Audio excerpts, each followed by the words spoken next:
దేవుని ప్రియులకు శుభములు. ఈ దినమందు దేవుని వాక్యాన్ని చదువుకుందాము.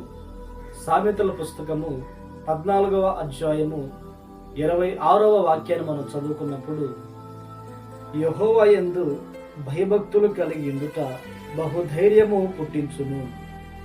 ప్రియ దేవుని బిడ్డలారా, యేసుక్రీస్తుని వెంబడిస్తున్న మనము ఈ లోకంలో ఆత్మీయ జీవితంలో ఏ రీతిగా బ్రతకాలి అనేది ఇక్కడ రాయబడి ఉన్నది.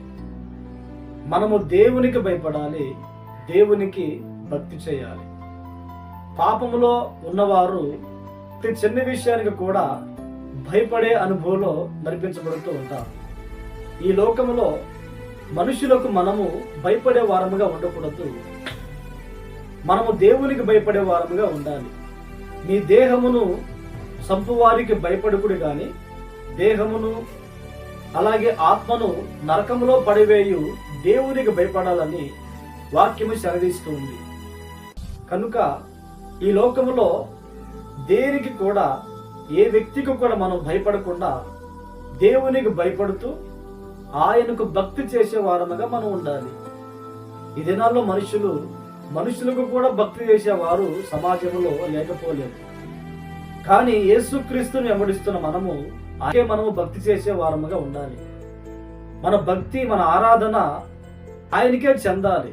ఈ అనుభవంలో ఎవరైతే నడిపించబడతారో వారు బహుధైర్యముగా ఉండగలుగుతారు. పరిశుద్ధ గ్రంథములో కొంతమంది భక్తులు మనకు కనపడుతూ ఉంటారు. షడ్రకు, మెషకు, అబేద్నెగో అనే వారు జీవం కలిగిన దేవుణ్ణి ఆరాధిస్తూ ఉండగా మరొకరిని ఆరాధించాలని ఆ దినాలలో శాసనం వచ్చినప్పుడు వారు జీవం కలిగిన దేవునికే ప్రార్థన చేశారే గాని, ఆయనకే మొక్కుతామని చెప్పారు గాని మరొకరిని ఆరాధించమని వారు చెప్పి ఉన్నారు. అలాంటి సందర్భాలలో అగ్నిగుండంలో వారిని పడవేస్తామని చెప్పినప్పుడు వారు భయపడలేదు.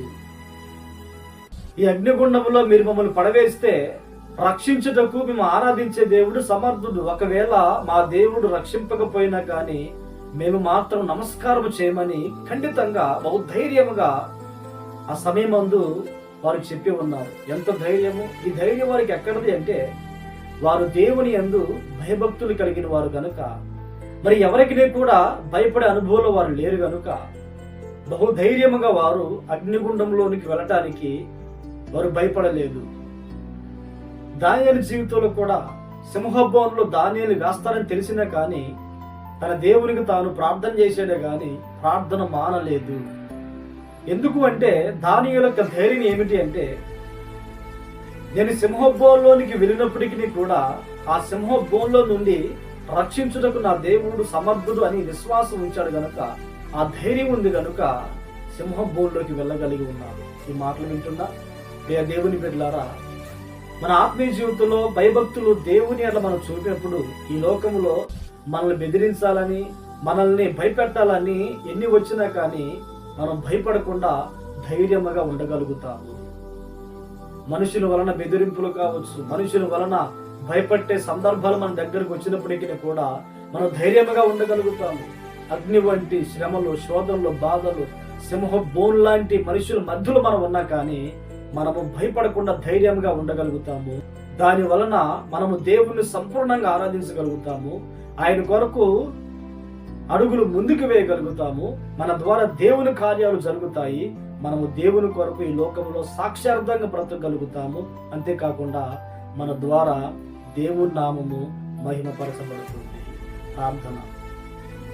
పరిశుద్ధుడైన తండ్రి, ఆశ్చర్యకరుడా, ఈ దినమందు మేము మీ యందు భయభక్తులు నిలిపి మీ ద్వారా ధైర్యం పొందుకొని ఆత్మీయ జీవితంలో ముందు కొనసాగుటకు మీరిచ్చిన వాక్కును బట్టి స్తోత్రమైన, మీ మాటలు విని ప్రార్థనలో ఏకీభవించిన ప్రతి వారిని ఆ రీతిగా ఆత్మీయ జీవితం నడిపించి మహిమను పొందమని యేసు నామములో ప్రార్థించి అడిగి పొంది ఉన్నాము తండ్రి.